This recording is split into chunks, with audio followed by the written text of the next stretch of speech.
Wright's The Coyotes of Carthage. We are delighted to be able to host this event for all of you today. Stephen is here. We also have CNN legal correspondent Laura Coates, and they are going to have some wonderful conversation about their time working in the Department of Justice together, and also all of the topics in Stephen's book. I do want to take just a couple of moments here at the beginning to say I am Connor Moran, director of the Wisconsin Book Festival. I'd like to thank the Madison Public Library and the Madison Public Library Foundation. Typically, I do that from a podium in the Madison Public Library, and I can say, they provide us with this wonderful building. But tonight, I really want to thank them for their leadership and for their incredible commitment to continuing to bring cultural events to Madison and to the country through this platform. We hope that it works well for all of you. A couple of notes on Crowdcast. If you have a question that you'd like to ask Steve tonight, please click Ask a Question down at the bottom of your screen. You can type in your question there, and then if you, as an attendee, you just want to go in there, you can vote for which questions you'd most like to see answered. I want to thank Room of One's Own Bookstore. They've been partnering with me on this event for about 6 months now, and they are intrepidly sending out books and proving just how essential books are in our culture right now. And so at the bottom of your screen, there's a green button. You can go buy your copy of The Coyotes of Carthage straight from Room of One's Own, just like if we were all at Central Library together. I also want to encourage everyone to turn off their cell phones because I can't not say that when I introduce an event. And I also want to bring to the screen today Ron Kuka. Ron is the program coordinator for the UW program in creative writing. Ron is an incredible professor at the UW and was instrumental in Stephen's education and so many of us. Hey, Beth. So Ron, take it away. Oh, thanks, Connor. Again, I'm Ron Kuka, the program coordinator for UW-Madison's program in creative writing. And I want to say right up front how happy it makes all of us connected to the program here at Wisconsin that Stephen Wright's book, The Coyotes of Carthage, is making its way into the world. I'm not a person who reads many book reviews, but I'll admit to feeling my blood pressure rise a little before opening a link to a new review of Stephen's novel and hoping that the reviewer hadn't misunderstood coyotes. And then when I was convinced that they'd really understood the book, calling out from the dim confines of my office, "Yeah, baby," or "damn straight." Many of us in creative writing have had the pleasure of watching coyotes grow from the seed of Stephen's original idea, that is, to follow Dre, a political operative with a complicated history, through rural South Carolina on a mission that is nothing if not ethically suspect. Dre is desperate for a win, and his career and to a certain extent his personal life depend upon it. Dre is complicated, offered little support, and surrounded by folks who seem, well, simple. Like many great characters, Dre provokes and unsettles a reader's assumptions.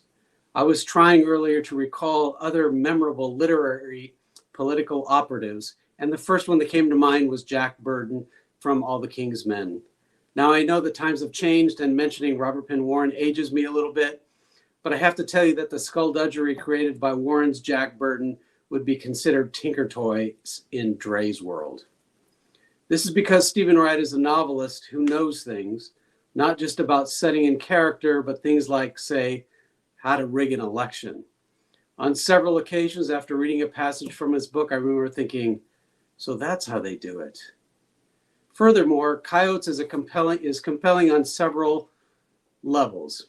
You can read it for the story of Dre's struggle for personal redemption, for the political intrigue, for the memorable characters, or for the conversations you can have later when talking it over with your family. And yes, for the laughs, there are a few.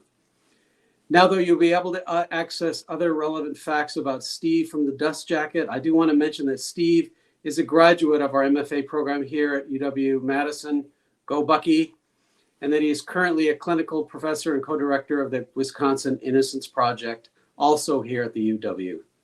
He's also a great guy, beloved by colleagues and his students, and speaking for all of us here at UW, we're extremely happy and proud for Stephen at the release of The Coyotes of Carthage. Please help me welcome Stephen Wright. Thanks, Ron. Good evening, and thank you all for joining us. My name is Stephen Wright, and I'm the author of the Coyotes of Carthage. I've elected to go with the full headgear for a number of reasons, not the least of which is that I live in a very, very noisy apartment building, and that each of my neighbors has a much funner and more active and louder life than I do. I wanted to begin by just telling you a little bit about myself. I'm currently the co-director of the Wisconsin Innocence Project, which, as Ron mentioned, is a program at the University of Wisconsin-Madison Law School. The Wisconsin Innocence Project investigates and litigates claims by incarcerated individuals who are serving serious time for serious crimes that they didn't commit. Most of our clients are poor. Most of our clients are Black men. All of our clients are desperate for our help. Before joining the Wisconsin Innocence Project, I was a trial attorney in the voting section of the Obama Justice Department. The voting section, you might know, enforces a host of civil rights era statutes, including the Voting Rights Act of 1965. I specialized in race-based cases. Those were cases primarily in the South, with an emphasis on cases in Texas and Louisiana. Those cases often generated national controversy, in part because our cases sat at the intersection of race and politics. Our cases forced communities to have difficult discussions about their past and to reckon what their vision was for their future. So when I sat down to write The Coyotes of Carthage, I actually wanted to bridge these two experiences. I wanted to talk about my voting rights experience and my criminal justice experience. I wanted to write a novel that represented communities, characters, and combinations of communities and characters that I had met on my journey, but people and places that I didn't see too often represented in modern literature. I also wanted to talk about how important and how fragile democracy can be on the local level. When we first started talking about the book 6 months ago, doing promotion around the country, mostly talking to libraries and our important friends at the independent bookstores, I often talked about or tried to contextualize the importance of local elections in terms of criminal justice.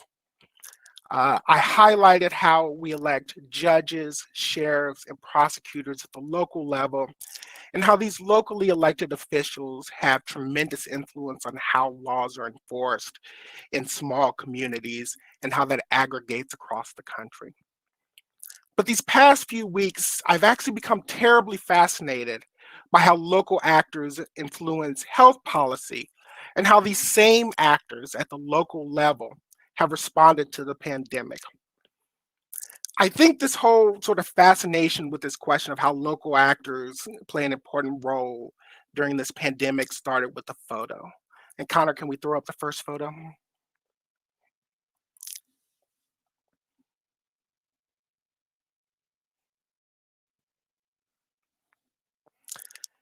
So for me, my interest started here. I'm sure many of you saw this on Twitter. This is a snapshot of a Florida beach on March 28th. What you're actually seeing is the county line. Duval County on the bottom, the sand without people, decided to shut down its beaches to prevent the spread of the virus. St. Johns County, on the other hand, chose to remain open. St. Johns County was only one of a handful of counties in Northeast Florida where the beaches decided to stay open. So when I saw this picture, I sort of had two reactions. The first, and in case you're wondering, yes, it's terribly frustrating that I spent 4 years and 80,000 words to make the same point that some jackass with a camera and a Twitter account made in 10 seconds. I'm not angry or jealous, but it did show the way that local decisions are made and that local decisions can have ramifications across entire regions. But the second point, and the more serious point, is we see how local elected officials have significant autonomy to make decisions that influence the health and well-being of their citizens. And so since I sort of had it in my mind, I was sort of on the lookout. And so that brought me to the next slide, which was while I was stewing on the photo of the beach, I came across this article in the New York Times. The article examines a school board in California that has decided to stay open during the pandemic. Indeed, at the time of the writing of the article, this school district was the only district in the entire state of California that remained open. Now, let me be clear, I'm not here to judge that decision, and I should point out a couple things. First, on the one hand, the school district is really, really small. They only have 21 students who attend kindergarten through 8th grade. The school district is fairly poor, and the school board was quite conscious that one, students would not be able to engage in remote learning. The family simply did not have the technology to do that. And two, the school board was terribly aware that many of the students depended upon school lunches in order to get through the day. It was an essential meal for each of those students. On the other hand, though, the school district is located in Tulare County, where so far 10 people have passed from the virus. And as of at least 2 weeks ago, about 187 to 190 residents had tested positive for the virus. And so even though local health officials had actually recommended that the school board close the school board trustees decided to stay open. And then kind of, we can go to the next slide. Something happened a lot closer to home. Here in Wisconsin, the governor decided to close the doors of our prison. You may know that individuals convicted of a crime who are sentenced to a term of incarceration of longer than 1 year are sent to prison in Wisconsin.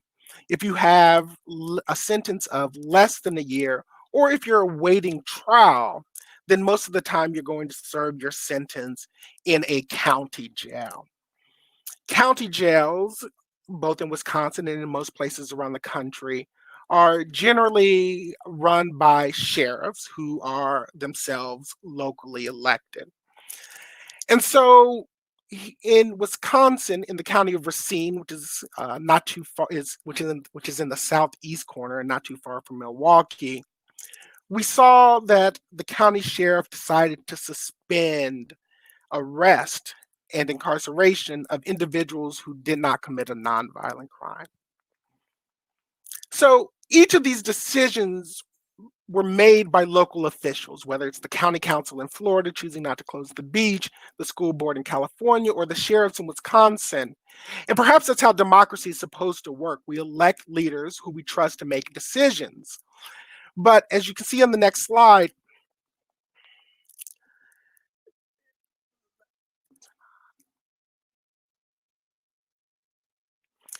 these just aren't isolated examples. As several newspapers have pointed out, in the handful of states, and this map is, I think, about a week old, in the handful of states where governors have declined to order shelter in places, the duty to make public health decisions have fallen entirely upon local elected officials. The mayors, the county councils, the school board members, the sheriffs, the prosecutors, they are left to their own in states like Arkansas, where my family lives, or the Dakotas. So I hope that these can impress upon you how important these offices can be, not just in the criminal justice system, but clearly in times of crisis. But here's what's interesting about the offices themselves are often fraught in our political system. So as you can see on the next slide, Connor, the majority of local races in our country are not contested. I'm not sure whether you can see it, but on the left, and I want to give a special shout out to my friend and colleague Adam Stevenson, who was smart enough to save his sample ballot. You can see that the majority of races in Verona, which is very close, which is in Dane County, not too far from where I live, The majority of races were uncontested. By far, the overwhelming majority of these races are uncontested.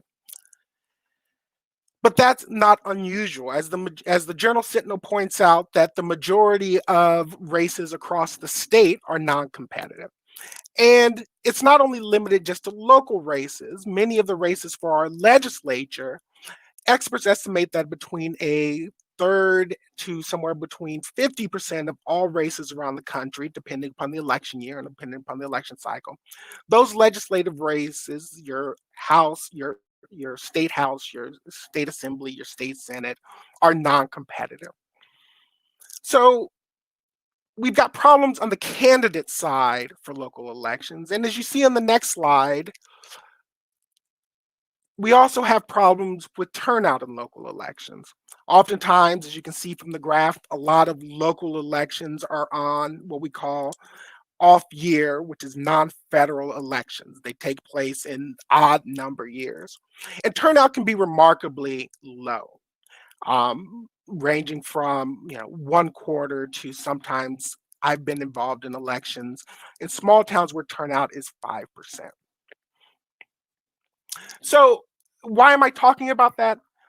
It was these facts, the power of local officials combined with the precariousness of their election, that informed a lot of my experience at the Department of Justice. We would go into towns and we would meet with locally elected officials who have a lot of power, and we would try to figure out whether their election conformed with what we believe to be our democratic norms. I specialized in race-based cases. So in particular, I was interested in local elections where African Americans or Hispanics were either having a hard time getting elected or having a hard time exercising their right to vote. And that's what informed the Coyotes of Carthage. And I learned during that experience that most people who are running for office, they're often very good-hearted people, but especially because the races are non-competitive, you can actually get elected on a relatively small shoestring budget. Laura and I often went into towns where we met with individuals who said, I squirrel away $25 from every month's paycheck. And at the end of 2 years, that's my campaign war chest. And so after the Supreme Court ruled in Citizens United that corporations could participate anonymously in local elections, I was struck by how a candidate in a local community saving $25 every month from their paycheck might do in a competition against a big company that might spend $250,000, $500,000, or $1 million to enact policy. So I'd like to begin by reading you a few pages from the Coyotes of Carthage, and then we'll throw it open to questions.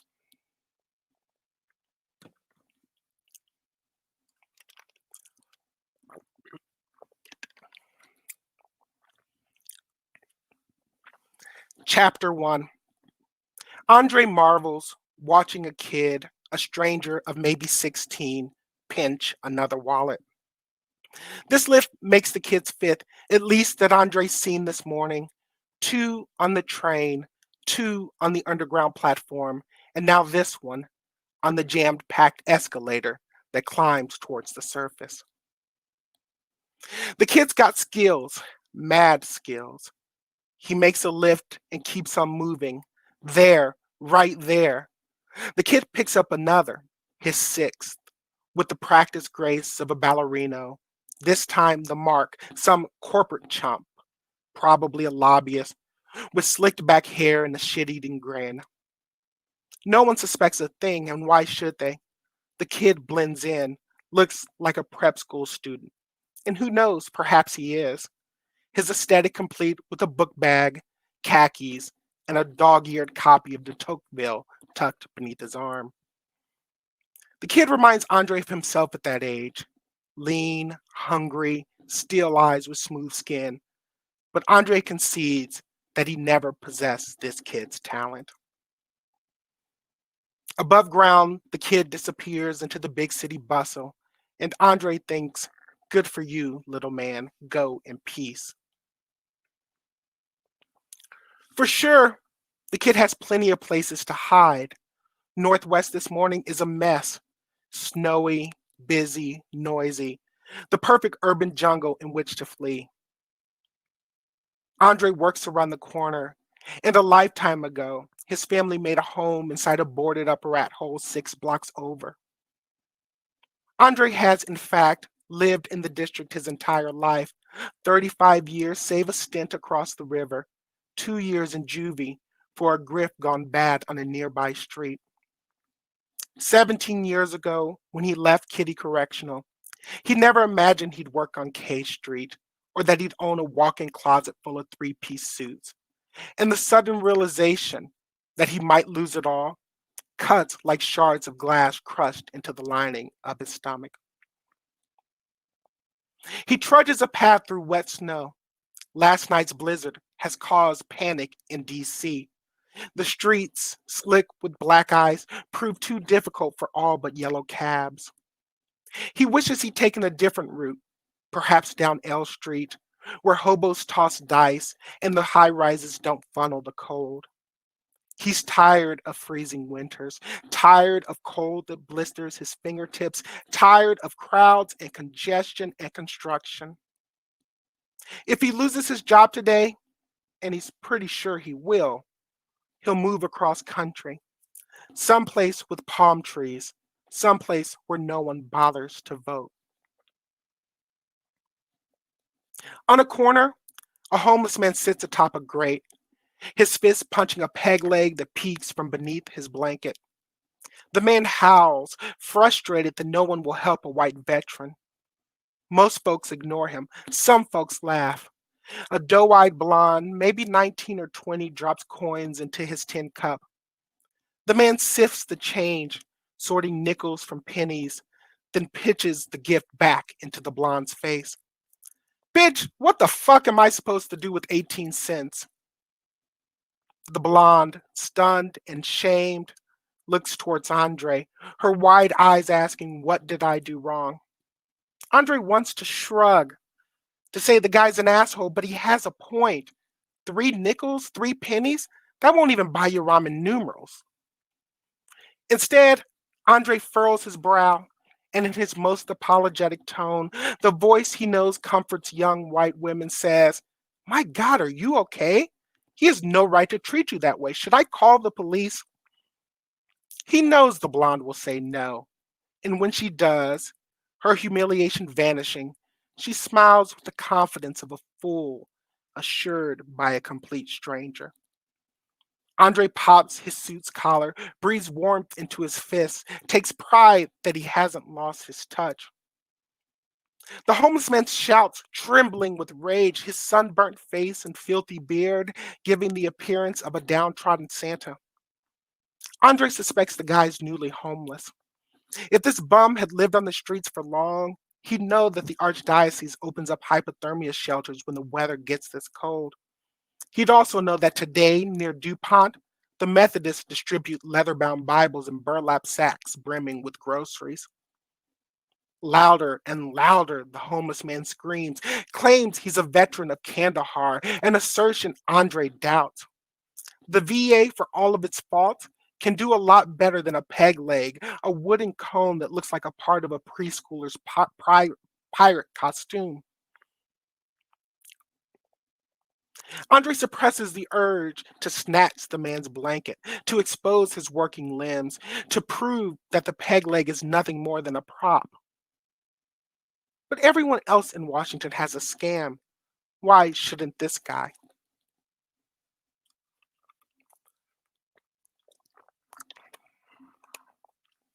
Andre pushes forward, passing chain bakeries and trendy cafes, remembers when white folks feared walking down these streets. This morning, the tourists have flocked here, defying the cold, crowding the sidewalks in search of apple spice muffins, pumpkin lattes, and silly trinkets like bobbleheads that double as proof of patriotism. 2 more blocks, his woolen socks now soaked, Andre reaches his office building. A dozen women huddle 15 feet from the entrance, shivering, cigarette in hand. He recognizes each of them, analysts he's led in the field, and his stomach sinks when each avoids meeting his eye. He enters the building through brass revolving doors, finds custodians mopping muddy footprints from the marble floor. He crosses the lobby, access card in hand, and rushes the turnstiles that separate him from the elevators. This is the test he knows. If the turnstile fails to read his card, he's finished. So when the security light flashes green, allowing Andre to pass, he feels a moment's relief. He strolls towards the elevator, head held high, shoulders pinned back, the smoothest brother he can possibly be. Behind the front desk, the guard, a barrel-chested ex-Marine, stands and clears his throat. "Excuse me, Mr. Ross," Sabatino whispers. It's not his fault. Saab's just doing his job. Still, Andre remembers getting Sabatino's smart-ass nephew an internship on the Hill.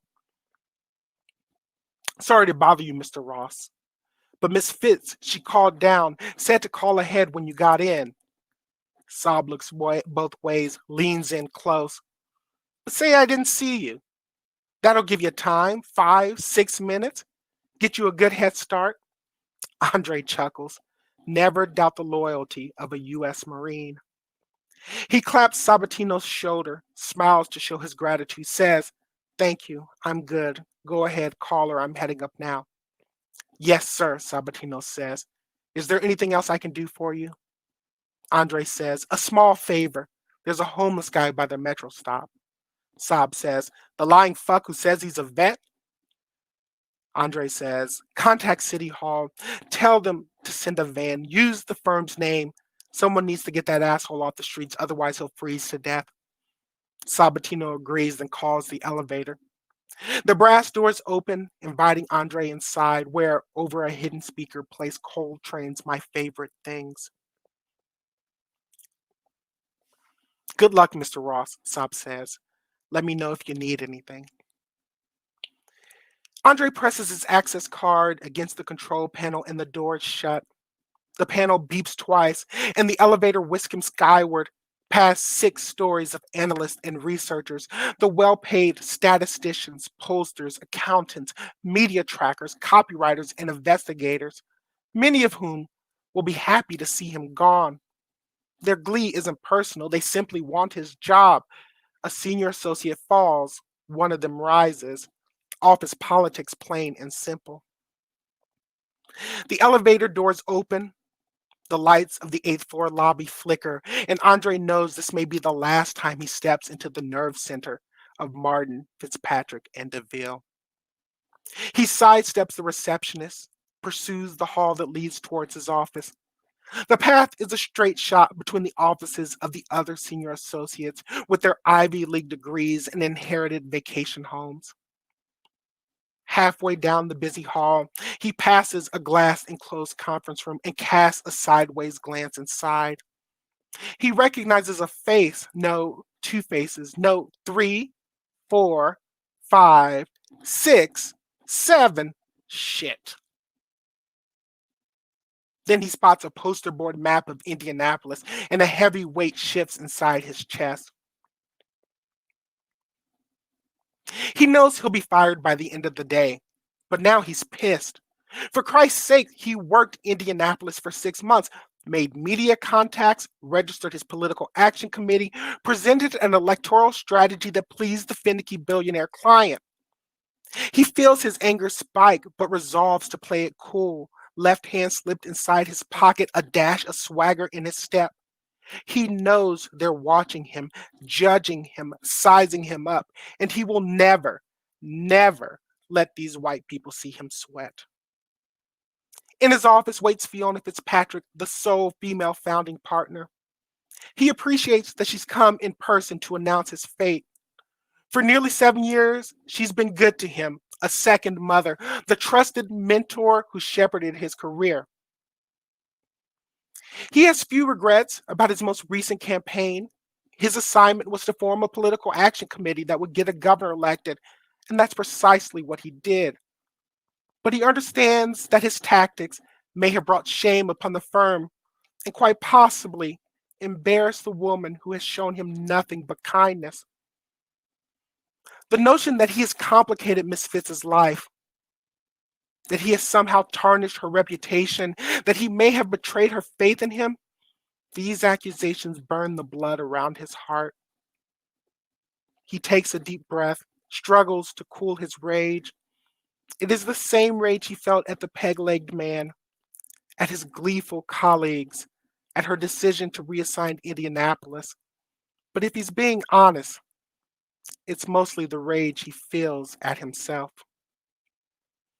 Miss Fitz, 70-something years old, her pantsuit the shade of red wine, wastes no time. She says, our internal polling had your candidate ahead by 12. 12 points. You could have won in a landslide, and bright boil that you are, you decide to do what? You decide to run up the score, to go after the opponent's family. For the love of God, what could have possibly possessed you? When Miss Fitz gets angry, she prefers to ask and answer her own questions. Andre adores this about her. I'll tell you what possessed you, she said. Your pride. You wanted bragging rights, wanted to come back here a hero, to strut around this office like, excuse me, ma'am, he says. My ego is not that fragile. Don't interrupt me again, she says, and your ego is precisely that fragile. Yes, ma'am, he says. I know you want to make junior partner, she says. I want that too. But when you make reckless mistakes like this, you don't make it easy. I mean, really, Dre, really, thoughtless, lighting a fire that you couldn't extinguish. Did you not think of that? No. She throws up her hands, plops into the chair beside her desk. He worries about the strain that creases her face. When he's her age, he'll have the good sense to retire. She's accomplished so much, a trailblazing career, aide to Bobby Kennedy, counsel to Teddy, deputy White House chief of staff. Then there are the 6 sons she's raised and the 2 husbands she's buried. She should be living in Miami, angry at squirrels that invade her bird feeder. Instead, she runs a political consulting firm that bears her name, trying her best to get the right people elected, she says, comfortable with the reality that she'll get the wrong people elected along the way. He says, I'll clear out of here in an hour. She dismisses his resignation with a wave. I don't want to cause you any more trouble, he says.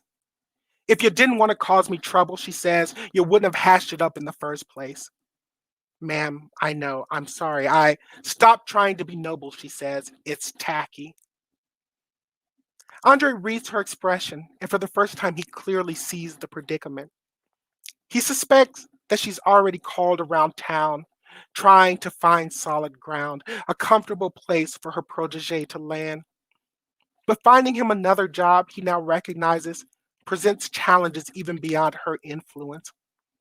To begin with, she has few friends among the Republicans who control both the White House and each chamber of Congress. But even if she could find a quiet, out-of-the-way post, a press secretary to a friendly senator, an advisor to a politically ambitious NGO, she would still have to convince the firm's 2 other founding partners not to invoke the ironclad non-compete, the clauses of which would prohibit Andre for one federal election cycle from lobbying, campaigning, or pursuing any political paid activity, a nebulous phrase whose meaning can only be decided by an arbiter of the firm's choosing.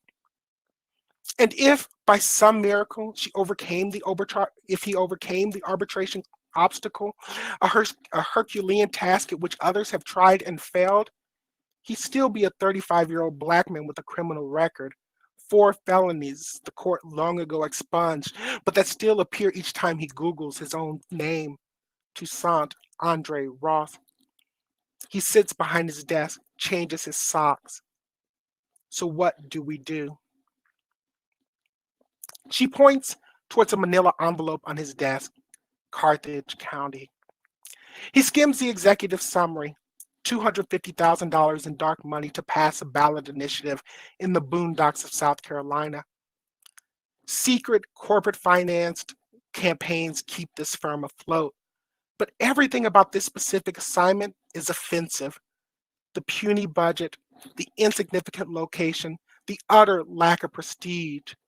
Worst of all, no bonus if he wins. And though he knows this assignment is beneath him, Andre will not be ungrateful. He realizes that to save his career, his patron has had to horse trade, sacrificing something she valued to soothe the angst of others. So for her, he will not whine, he will not complain, he will not act like a homeless man too good for 18 cents. I'd like to thank you all for attending. I'd like to thank Connor and everyone at the Wisconsin Book Festival. I'd like to thank my friends in the Remington Center for attending, as well as my friends in the Creative Writing Program. And most importantly, I'd like to thank my sister Jamie, who helped me with this background and also tested the audio with me many, many times. So with that, if Laura's around, let's do some questions. I am completely, utterly captivated by this book. You know, I've read this book. I'm going to read it again after hearing your reading because it is so, visually stimulating just to hear you read it, to hear the way that you're able to write. I mean, you really do have extraordinary talent. And I found myself, Stephen, as I was listening to you, almost chuckling and nodding my head with some parts that were retrospective and almost nostalgic from our time in the voting section, the Civil Rights Division at the Department of Justice, because you and I actually served at the same time. I think they assigned you to be my mentor when I first arrived, and you're probably I complained about doing it. I was like, I didn't want to. Why would you give me another job to do? But yes. I mean, the nerve of you trying to be altruistic. I understand how the ramifications of it, but everything, and I had to tell you, I was enraptured by your skill then, and I appreciate and applauded the fact that really you were known as somebody when it came to investigations, when it came to the research, when it came to the objectivity in your analysis, and the idea that you were so prescient oftentimes, that you were the person who follows the thread. And you follow it until you are able to see its origins and think all along the way. And that's very evident in this book, Coyotes of Carthage, because you really envelop so many themes. And Stephen, we happen to be talking today on the heels of a discussion nationwide about the conflict between whether a state has rights or the power of a state in relation to the federal government. And we also have that phrase in our mind I want you to comment on, that all politics is local. And so while we're looking at an election year as we are right now, the sexiest of elections involve the presidency. But you know very well, it's those down ballot races that really expose what democracy is about and the power of special interest groups. Could you talk to us a little bit today, Stephen, about why those down ballot races were something that was so stimulating to you, why that was really truly the inspiration, why the down ballot races of a small initiative?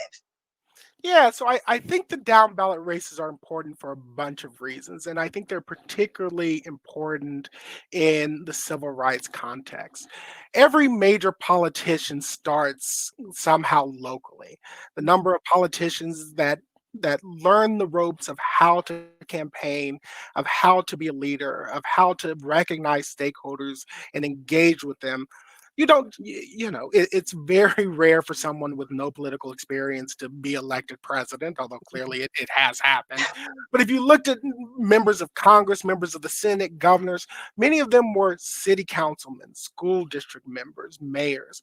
So those races play a big role, particularly in the South, of developing leadership, especially in, say, the Black community. But one of the things that I really liked or really appreciated our time in voting is we would often see how big ideas played out in individual poll booths. You and I were both there during the sort of wave of photo ID cases. And so you would read about these cases in, say, the New York Times or wherever, but then we would have to go into the field and actually see the 90-year-old Black woman in South Carolina who didn't have an ID because she wasn't born in the hospital and therefore she didn't have a birth certificate. And she always lived in a rural community, so she never needed a driver's license. And so we would see how these sort of big ideas often played out. And so the book, I hope, returns to that idea. How do big ideas play out? In this case, the big idea is Citizens United, where the US Supreme Court opened the door for what's called dark money, which is anonymous spending by corporations. How does dark money play out in these small local elections in places like Carthage? You know, what's fascinating about, too, the Coyotes of Carthage is the idea that we think a lot about identity politics now. We all think about the idea of who the major voting blocs would be, who to appeal to most. But we also have this idea of rhetoric being so powerful. And you have a really fascinating theme throughout the book that talks not about how to get elected by having people like you, the old-fashioned pancake breakfast, the politician gumming it up and kissing babies. You explore a very alternative idea and approach to winning elections that, frankly, is far more pervasive. Tell us about what the theme you were exploring in terms of it wasn't ever really about, when you're talking about electoral power, it's never really been about getting people to like a candidate. Yeah, you know, you and I both started right around the time that President Obama was elected. I think your first day was election day, 2008. Yeah. And we were there at the very beginning of the Tea Party in particular. And I remember our teams often going into the field and just talking to people who, for the first time ever, were really sort of engaged with politics. And oftentimes, you know, that was something that I thought the Tea Party did particularly well in the South, is going out and convincing people who probably hadn't been paying too much attention to politics before. And the reason and the way that they did it was often through rhetoric, right? They were able to develop phrases and themes in their conversations that just fundamentally resonated with people. You know, Stephen Colbert has that phrase truthiness, that a fact doesn't necessarily have to be true, it just has to feel true. Mhm. And so we would go out into the field and we would talk to people, and people would just say things that, you know, did not comport at all with my experience as a human being or as a voting rights lawyer or someone who understood anything about, you know, the law. But you would go into these communities, and those phrases, that truthiness, was a deeply held value in these cities, in these counties. And a lot of people were able to use that language again to get elected. You know, it was able to inspire entire movements.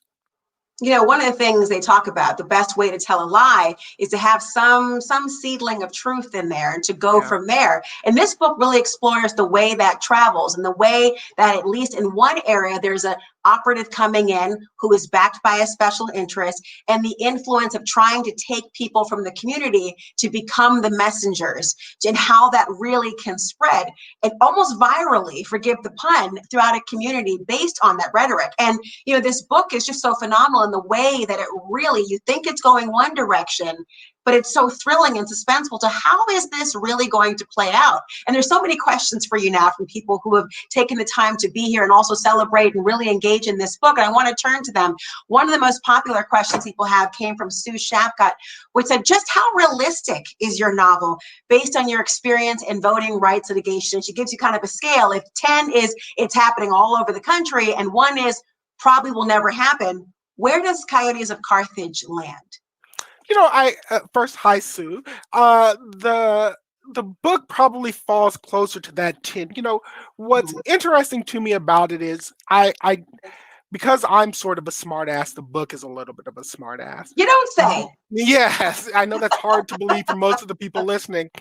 But what what I did find fascinating is, you know, when we first started talking about the book, maybe in September and October, people were calling it a satire, and people and the critics and the booksellers who were looking at it were were saying, that Steve is sort of pushing the envelope, that he's got sort of these visions of some of these characters.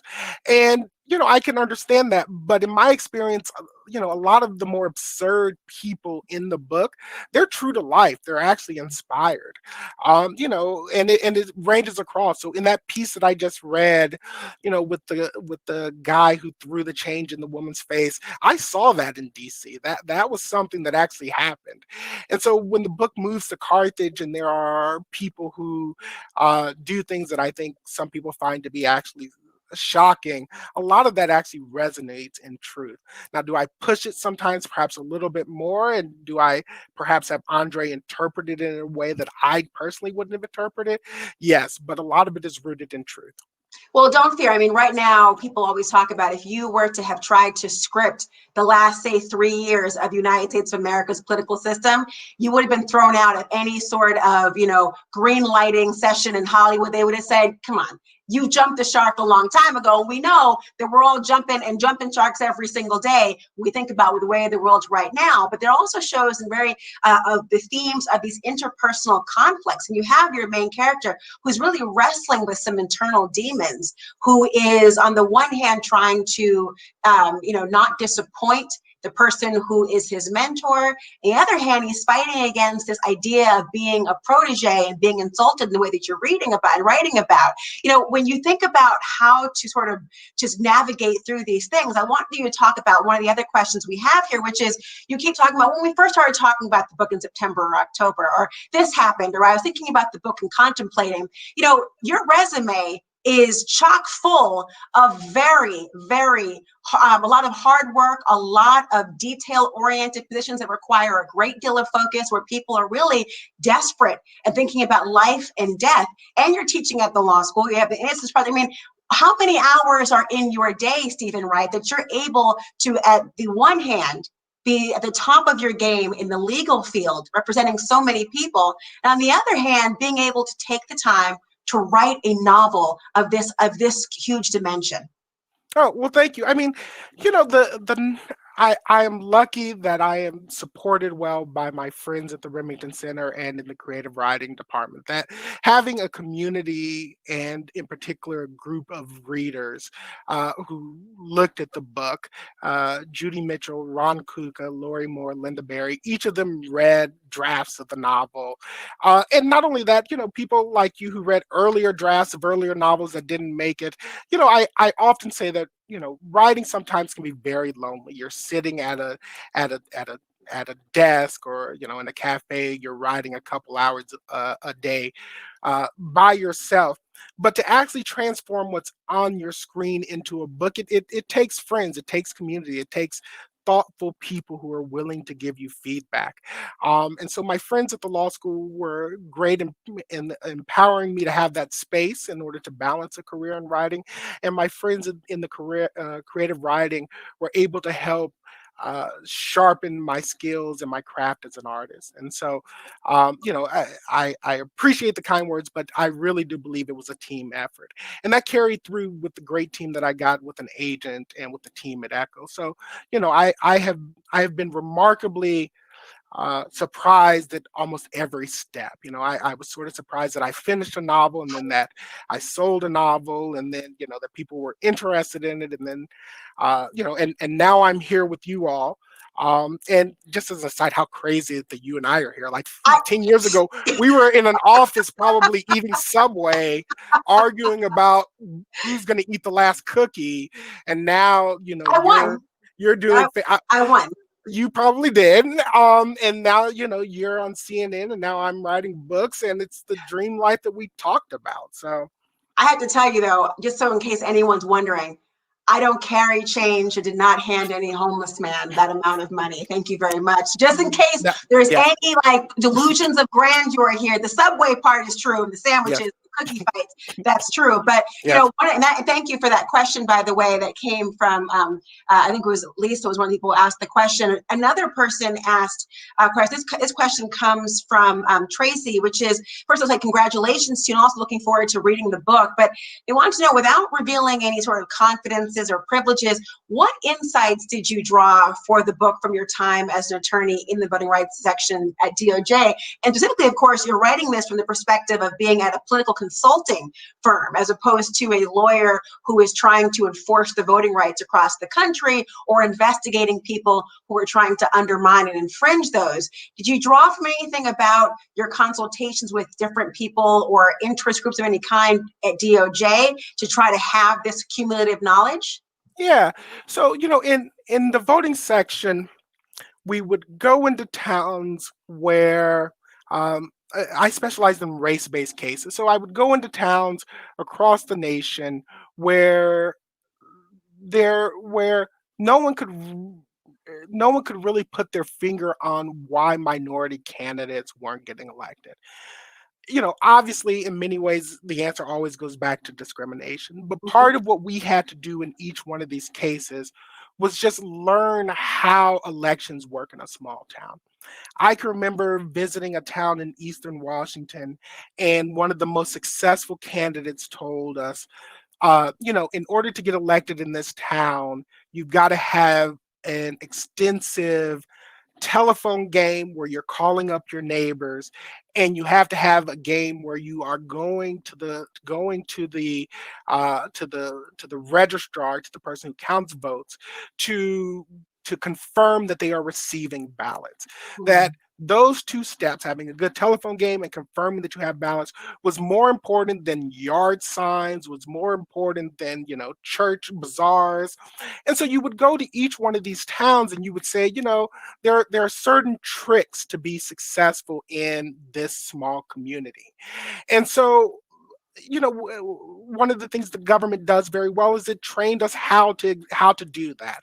And so we would follow what's often called the method of election. What are the ways the candidates are successful, and why aren't certain groups being successful? It's not unusual to have a community where you have a 30, 40, 50% racial minority amongst your voters and still not have any representation on the local level. Clearly, though, that's a problem. And so why it's a problem is often the problem that we're trying to solve. And it's from that experience that I informed the Coyotes of Carthage. You know, it's interesting because when you think about where we are in society, and we think about just with the Voting Rights Act in Section 5 and the way that it was gutted by the Supreme Court, and this idea, this concept that because of a Obama presidency, we were in sort of a post-racial world where discrimination just didn't exist, perhaps at the same level, or maybe even at all. And you really had this time when you and I were in the Department of Justice together of exploring, as part of that justification or rationale for what's happening, exploring that line between overt and covert racism, overt and covert discrimination, overt and covert rigging of elections. Because the low-hanging fruit, so to speak, of where somebody would come out, where a Bull Connor type figure would come out and specifically state their motivation, was really gone. And so one of the fascinating parts about Coyotes of Carthage, Stephen, is the way in which you get into the weeds of the mindset of those who are trying to pull the strings. But I have a question. Why did you, why the ballot initiative? Why was that part of the idea for Coyotes of Carthage? Was it an exploration of Citizens United, or was it simply a moment of talking about, hey, you have no idea, even in these sort of cities and small towns and localities that no one is paying attention to, perhaps, they have the biggest influence on the rest of the nation, because the ballot initiative you're talking about in this book was going to have ramifications and domino effects outside of this little area of Carthage. Right. So, you know, ballot. So There's a great deal of research in ballot initiatives, and I think we've linked to two stories, both by John Oliver, that deal with ballot initiatives. Ballot initiatives, I think, are funny because I think they're funny in both the ha-ha and sort of the curious sort of way, in that corporations literally get to write the law, they get to Mhm. write the ballot initiatives, and then they get to give it directly to the people. You completely cut out the middleman of having a politician. And so, this has been a big problem in California. California has a fairly easy system to get on the ballot initiative, to get an initiative on the ballot. And then corporations can use, sometimes millions of dollars. Amazon's done it, PG&E has done it. The utilities companies absolutely love it because they get to write the law, they get to bypass the legislature, the governor, and they get to take their case directly to the people. And so I wanted to do that here in Carthage. I didn't want the election to ultimately be about Dre pushing one particular candidate. I wanted to make it perfectly clear that if he won the ballot initiative, then he would ultimately accomplish the goal set forth by Piece of the Corporation. Let's go back to the people who are asking questions. One group of people, let's see, they asked you, of course, they are aware that you teach at Wisconsin Law School as well. Nick Thuch, I think I'm saying your name correctly, sir, sorry, said that congratulations and good luck. So I'm wondering what influence your law students may have had with some of the characters in your book. And of course, thinking about the notion that you have chosen for your main character, Dre, to be somebody who is a Black man with a criminal record. Yeah. So the character Brendan, who is sort of the sidekick to Dre, is entirely influenced by my students at the University of Wisconsin. Brendan is, a young 20-year-old guy. He's smart, he's earnest, he's hardworking, he's a little bit naive. Like, he is the best intentioned of a person, but having being in 20 to 21 years old, he doesn't exactly have the full range of experience that someone older has. And that sometimes translates from my experience with the Innocence Project. We get a lot of students at the law school. They are incredibly bright, they're incredibly hardworking, they want to do good. But part of what a good clinical education does, and I think part of what the University of Wisconsin Law School clinical education does, is it introduces you to the real world. And so students who have abstract theories about what is justice, what is racism, they get to go in Wisconsin to prison. They get to meet people in prison. They get to talk to prosecutors. They get to talk to victims. They get to talk to defense attorneys. And they get to use that real world experience to shape their more abstract ideas. And so that's what I was trying to render in Brendan. Brendan is a very important character. He appears in basically every chapter for the majority of the book besides Dre. He and Dre sort of develop a very close relationship. And part of what I wanted to do was take Brendan, who has multiple sort of degrees, but who doesn't have much real world experience, and make this his education. And you do that so well in the book. And you also kind of have the impression when you're reading it that this sort of discussion of whether Brendan's naive or is he the moral compass that should be followed. And so often in politics, I mean, how often have we heard over the past couple years or the past decade or more of people who are patting the heads of younger voters and saying, oh, you don't quite understand how the world really works, or you don't understand what democracy really looks like in practice. And so you have this tension playing out that you did so well, exploring that theme. Somebody asked the question of, I think it was Karen, and several questions have asked about this concept, which is let's see, actually, I asked this one. It was Mark Seidel who asked, can you say something about what it's like to publish a book at this extraordinary time when travel isn't possible and other means of getting the word are difficult? As we're sitting here virtually talking about this book, and of course, there's a lot of time now for people to read things like this phenomenal piece, The Coyotes of Carthage, but what's it been like to get this really powerful book and its messaging out? It's posed some special challenges. We were very lucky a couple months ago to get a very enthusiastic reception from independent booksellers and libraries. And a lot of our strategy had been going into this period of we had a book tour. I think we ended up having like 10 to 12 different stops on the book tour, and it was an opportunity to talk. I continue to think that instead of having a book tour, people will still want to have opportunities to come together and as a community and to celebrate books. It will look a lot different, and it has looked a lot different. So not only will we have forums like this, and I'm grateful for all of you who are attending.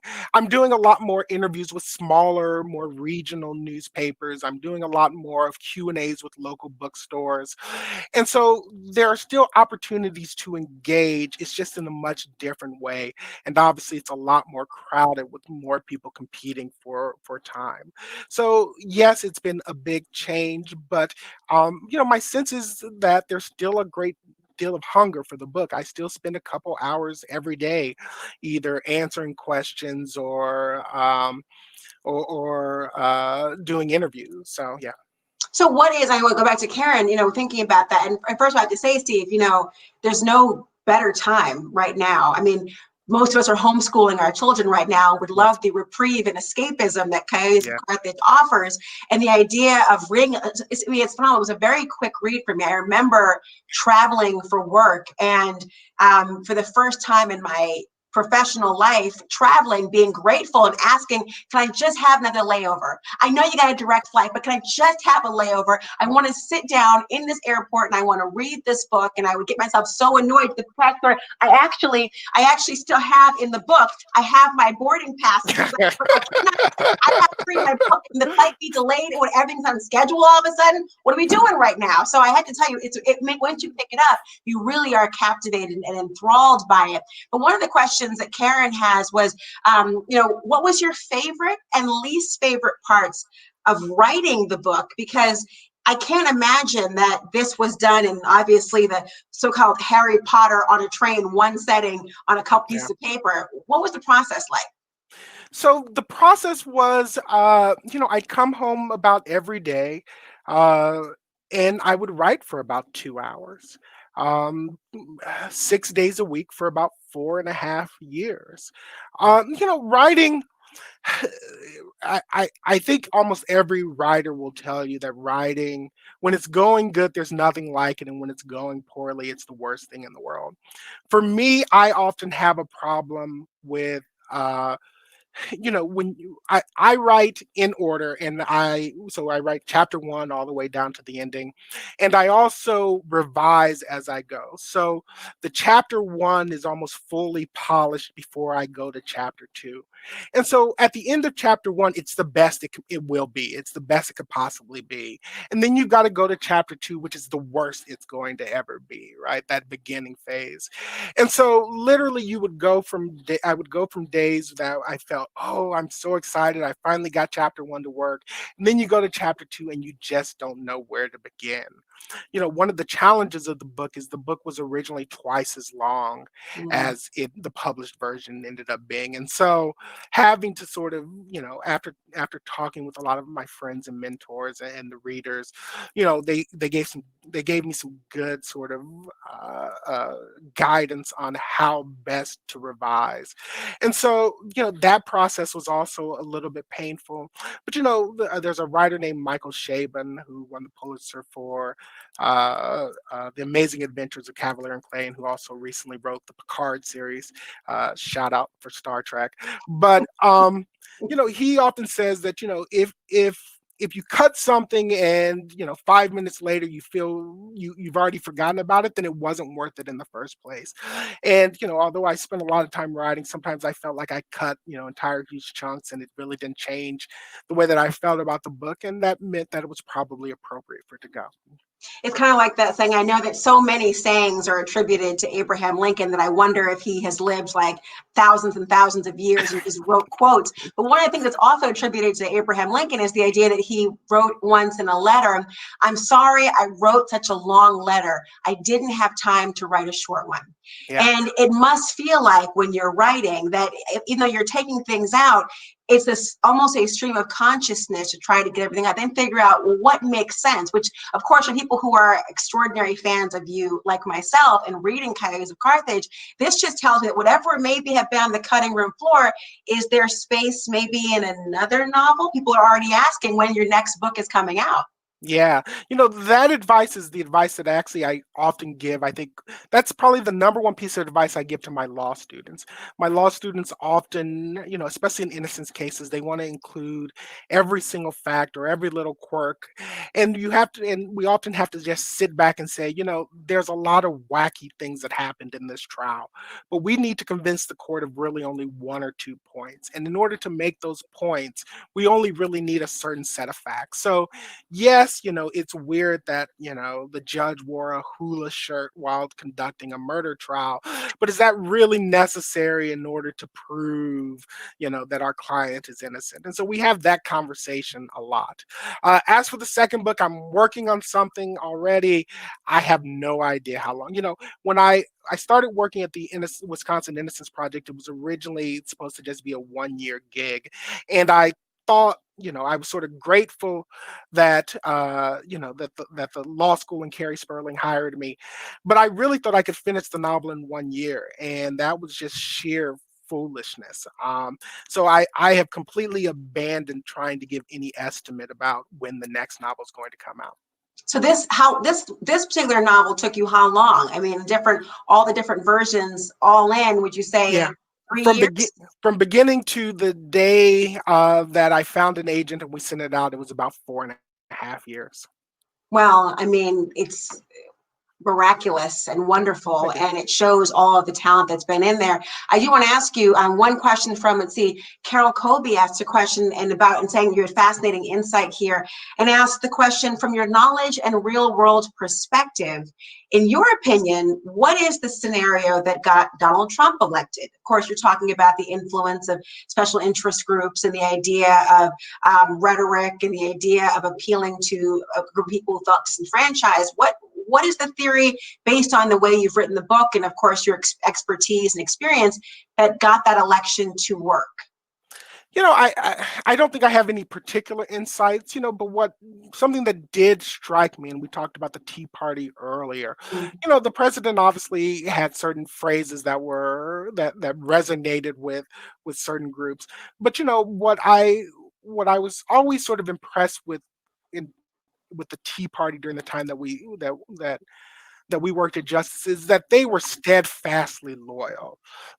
We would go into communities where the Tea Party preferred candidate, would undermine their own positions, would undermine the position of the people who are supposed to be their stakeholders, who sometimes were completely unqualified for the job. And the Tea Party people would just, they would just die on that hill for that candidate.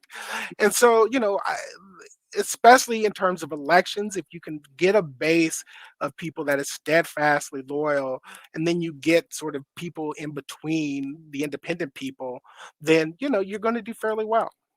And of course, one of the themes you talk about in the book, and when we were working in the voting section in Department of Justice, of course, the notion of being apolitical is supposed to be in the DNA of federal prosecutors and trial attorneys, and making sure that you are there to investigate and figure out whether people are able to elect their candidate of choosing, whoever that might be, and what pitfalls or hurdles are put in the place of being able to accomplish that particular directive.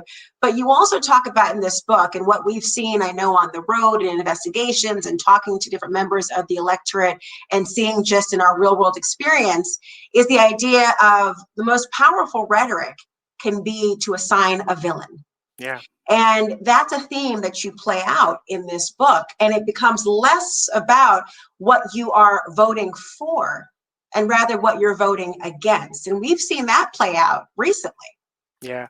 I mean, you I think it's sort of a principle of politics is sometimes you can unite people against a person. And that's not only true in politics, that's awfully true in high school, right? The enemy of your enemy all of a Yeah. sudden becomes your friend. And I think that's fairly common. I do want to just circle back to something you said earlier in the question is, w- we were definitely apolitical in voting, but what I'm sort of become fascinated with in terms of the voting section is we were apolitical in voting, but we had very strong values. We've believed very strongly in ballot access. We were very opposed to anything that created unnecessary or barriers to voting. And so, especially in the past few weeks, I think the voting section has probably had a small little crisis. The president has said at least twice now that he's not in favor of vote by mail, and that Mm. he is not in favor of it, particularly because it hurts Republicans. That's fundamentally, had we been in the section, especially had somebody else not been president, that we would have used that evidence of some very serious malfeasance. And so it's always so I suspect it's tricky for many of our friends still in the section to have the head of the executive branch saying, what, let's do things that fundamentally violate the ethos of the voting section.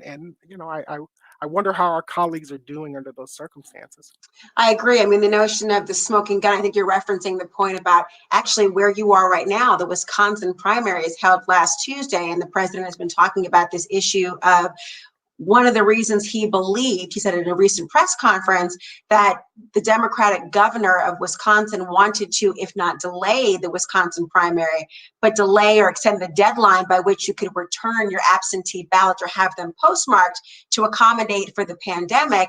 He believed it was in some way connected to his endorsement of a conservative member of the Supreme Court in Wisconsin, and talked about this issue in long form as well. But, that's a prime example. You're talking about the idea of, I guess the word maybe is not apolitical, but nonpartisan, and the idea of making sure the voting rights cases are really along the line they're supposed to be of the Voting Rights Act of 1965. But you talk about this, and what's fascinating, especially at a time like this, to have this book come out, The Coyotes of Carthage, is this idea that there is both equal parts exhaustion and fascination with politics. Equal parts, intrigue and anxiety about elections. But what is so great about this is that it really hones in on the down ballot, and the idea that most of the time, the things that are going to impact your life day to day are not the things that a president or a member of Congress is going to do. It's going to be what happens in, say, a water utility district, or a school superintendent, or a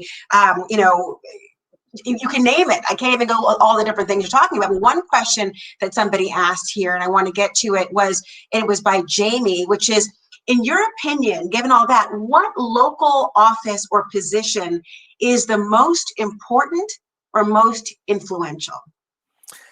Perhaps it's me just being a lawyer. I think prosecutors, who are often Thank elected, you. play a play a tremendous role in helping shape a community, right? I mean, the prosecutor gets to pick everything from what laws to enforce. I mean, we empower prosecutors with an amazing amount of discretion, and that discretion is almost completely unfettered. And so prosecutors get to pick not only what laws enforces, but they also get to shape what remedies are imposed when the law is broken. So, prosecutors get to choose: is jail inappropriate? Is a fine inappropriate? They get to choose whether to pursue cases, whether to offer plea agreements.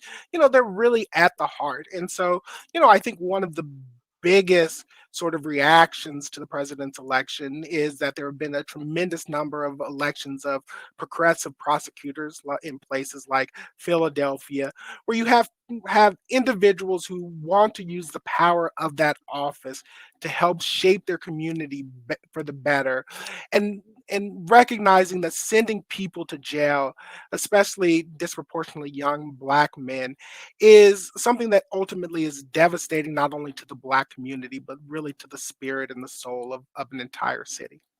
And we say with Latinos, we talk about the crack cocaine, powder cocaine distinction, the legacy of this, the 13th Amendment. I mean, you and I have had many a conversation when, I went from the voting section to U.S. Attorney's Office talking about this and what it would be like for, both of us being prosecutors through the Department of Justice, and feeling as though what our role would be and the weight of that. And it's very difficult to compartmentalize when your experience and your humanity is intertwined with a struggle that you see and that's playing out in a courthouse and a parade of, Black and brown men and women in cities where they are not the majority coming before you. And so I think you are onto something there, of course.